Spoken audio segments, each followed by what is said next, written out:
Вітаю! З вами програма «Воєнкор». І за мить розкажемо про події на фронті, що відбулися за тиждень. Українська гостинність понад усе. Як зустрічали і чим пригощали українські воїни російських загарбників, розкаже Марія Бібік в огляді знищеної російської техніки за тиждень. Мінус 2 танка, 7 одиниць БМП та більше 30 солдатів армії РФ. Ось так працюють Збройні сили України на Харківщині. Українські захисники показали гарячі кадри роботи по позиціях та техніці ворога. Тепер ми ще на один крок ближче до перемоги. Рецепт гарного настрою від наших армійців з Херсонщини. Сідаємо зручненько, палимо БТР окупантів та насолоджуємось.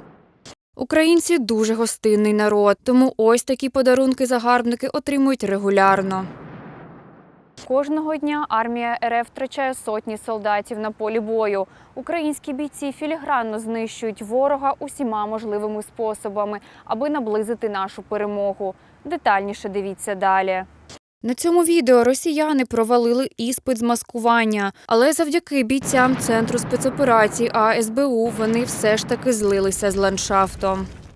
Розвідники десантно-штурмових військ не залишають шансів противнику. Зокрема, були знищені БТР-82 з екіпажем, автомобіль з мінометом та розрахунком окупантів. А це момент знищення колаборантів у Херсоні. Сили опору Головного управління розвідки відпрацювали на відмінно. Снайпера 79-ї бригади ДШВ продовжують давати відсіч російським окупантам на Донеччині. Один точний постріл і росіяни йдуть вслід за своїм кораблем. Харків тримається. Про події з Харківщини розповість наш воєнкор Олег Плаксій. На Харківщині ворог не має ні сил, ні мотивації, щоб наступати піхотними підрозділами.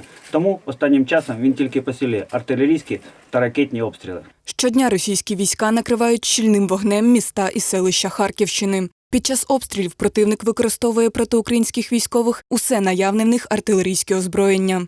Останні 2 дні проявляє активність у аеророзвідці, піддавлює артою. Думає, що він наче кудись там влучає по нам, але намагаємося його обдурити, це нам вдається. Тримаємось, аналізуємо обстановку, теж піддавлюємо. Вчора, сьогодні наші хлопці трішки дали.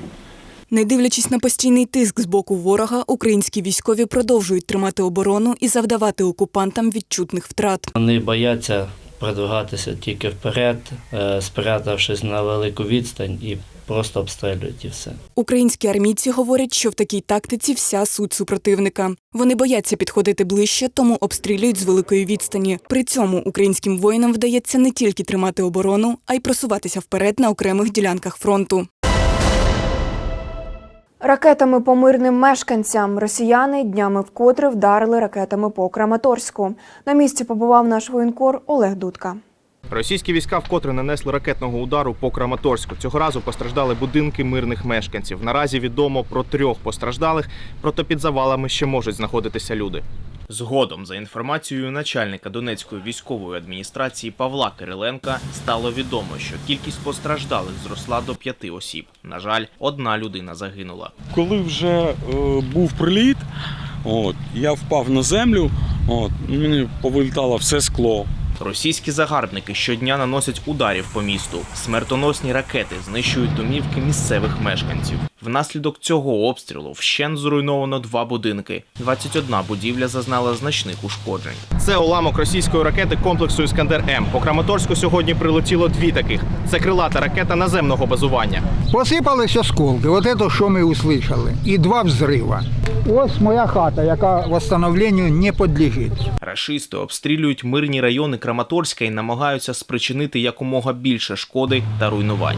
Проте за кожну українську сльозу ворог відповідає кров'ю. Нашим озброєним силам, їм терпіння, видержки, сили, даби Краматорськ ніколи не буде якась там республіка. Ні.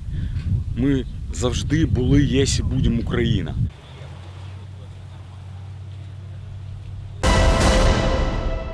В Ворожі урагани. Місто Бахмут окупанти накривають щільним вогнем щодня. Про черговий обстріл та жертви серед цивільного населення розкаже наша колега Поліна Коваленко.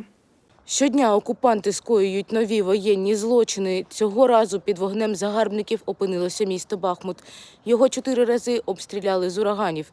Наразі відомо про 3 поранених та 3 загиблих цивільних осіб. Противник вкотре здійснив удар по цивільній інфраструктурі Бахмута, використовуючи при цьому заборонені для застосування Женевською конвенцією касетні боєприпаси. Черговою ціллю загарбників став звичайний житловий квартал. Внаслідок загарбницьких дій було пошкоджено 6 багатоквартирних та 6 приватних будинків. Мы с мамой пили чай, услышали звуки неприятные, начали спускаться в подвальное помещение. И вслед за нами пробила дверь в ванной комнате, осколком, я еще маме показывал. В общем, еле успели спастись. На щастя, бахмутські рятувальники швидко прибули на місце події, доставили поранених до лікувального закладу та ліквідували пожежу, спричинену російським обстрілом. Неприємні сюрпризи. Російські загарбники в своїх пропагандистських роликах вихваляються, що захопили багато трофеїв в української армії, зокрема зразків іноземного озброєння. Як було насправді, знає Олександр Росовський. Це село знаходиться за декілька кілометрів від лінії фронту. Тут немає жодної військової інфраструктури. Ворог б'є сюди своєю артилерією просто тому, що може дістати. Але інколи сюди прилітають навіть авіабомби.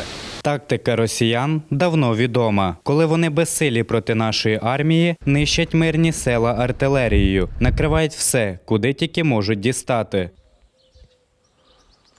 Коли діло доходить до прямих зіткнень, російська армія втрачає бійців та техніку. Успішну роботу по ворогу забезпечує озброєння від союзників та швидке навчання наших військових. Багато хлопців, які швидко навчаються, багато техніки дають. Вже видно, що дають. Починаючи з кулеметів, роботу яких на собі відчувають окупанти при кожній спробі штурмувати позиції. Взагалі МГшка дуже простий кулемет. Тут тільки коробка, завів патрон, віддача така досить мощна. Але якщо маєш трохи здоров'ячка, то можна і повоювати.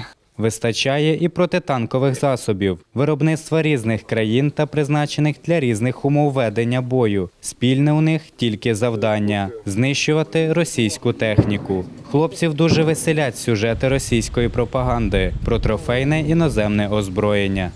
Недороблені кацапи не розуміють, що тут воно мало чим відрізняється від бойова ракета від використаної ракети. Веселять оці жарти їхні, коли вони ось ми у укропі кинули всі ракети, що їм постачали, що їм там надала Європа, вони все добровільно передали нам. Чим далі буде йти війна, тим більше у вас буде таких використаних трофеїв. Але за кожен трофей ви заплатите надто дорого. В перемозі немає сумнівів, адже, як каже командир одного з підрозділів, за нами правда та тисячолітня історія. Гасло, яке нас підтримує і додає нам сили і устремління до цього, це козацькому роду нема переводу. Все буде Україна, все буде добре.